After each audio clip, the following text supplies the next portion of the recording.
Honore ton père et ta mère. Dis merci à ta maman ce jour de la fête des mères, parce que ça fera que tu vivras heureux et longtemps. Voici la première raison pour laquelle vous devriez dire merci à votre maman. Parce que votre maman vous a donné la vie.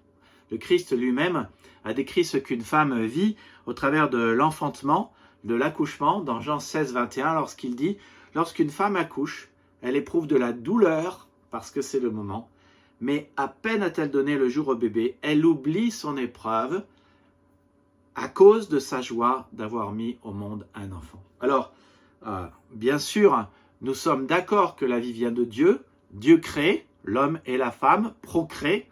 Vous notez bien la nuance, Dieu crée, l'homme et la femme procréent. Ils engendrent, ils se reproduisent. Les mamans, c'est ce qu'elles ont fait avec leur mari.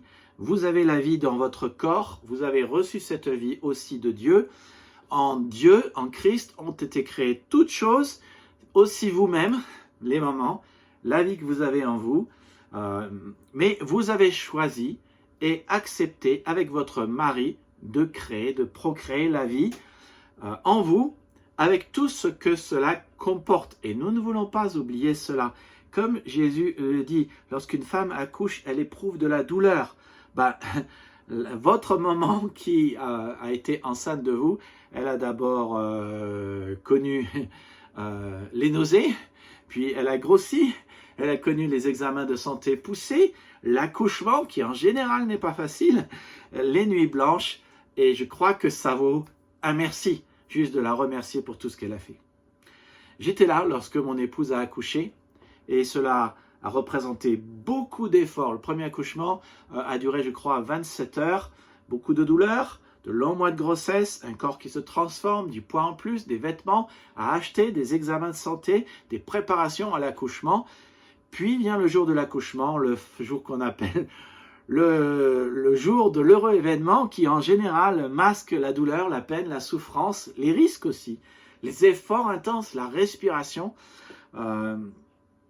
Comme il le faut, il faut pousser comme il le faut, il faut respirer comme il le faut, et il faut du courage incroyable comme il le faut.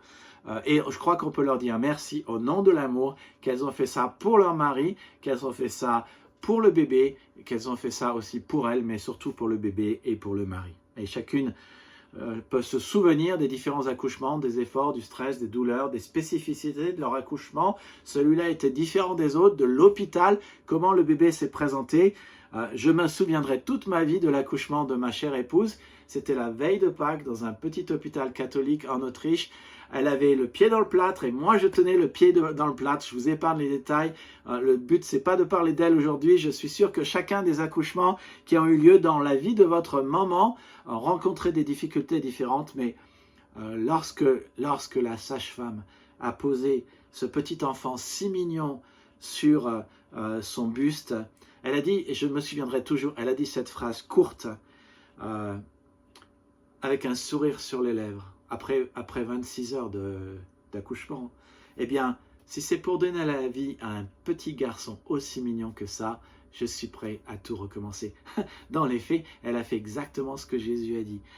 Quand elle voit l'enfant, elle oublie la douleur de l'accouchement. C'est une chose remarquable chez les femmes et c'est une chose remarquable chez les mamans.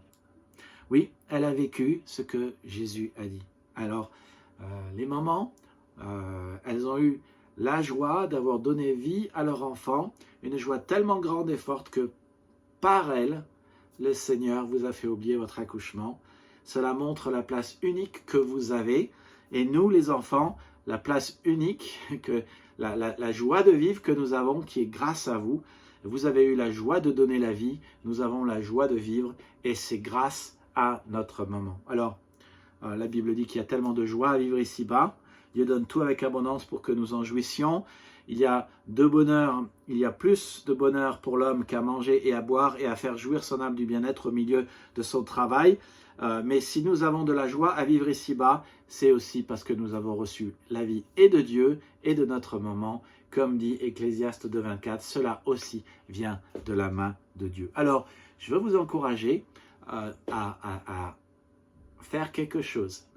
Appelez votre maman, allez la voir à la maison, lui offrir un bouquet de fleurs, si votre maman n'est plus de ce monde ici-bas, simplement à remercier le Seigneur pour le fait qu'il vous a donné la vie au travers de votre maman.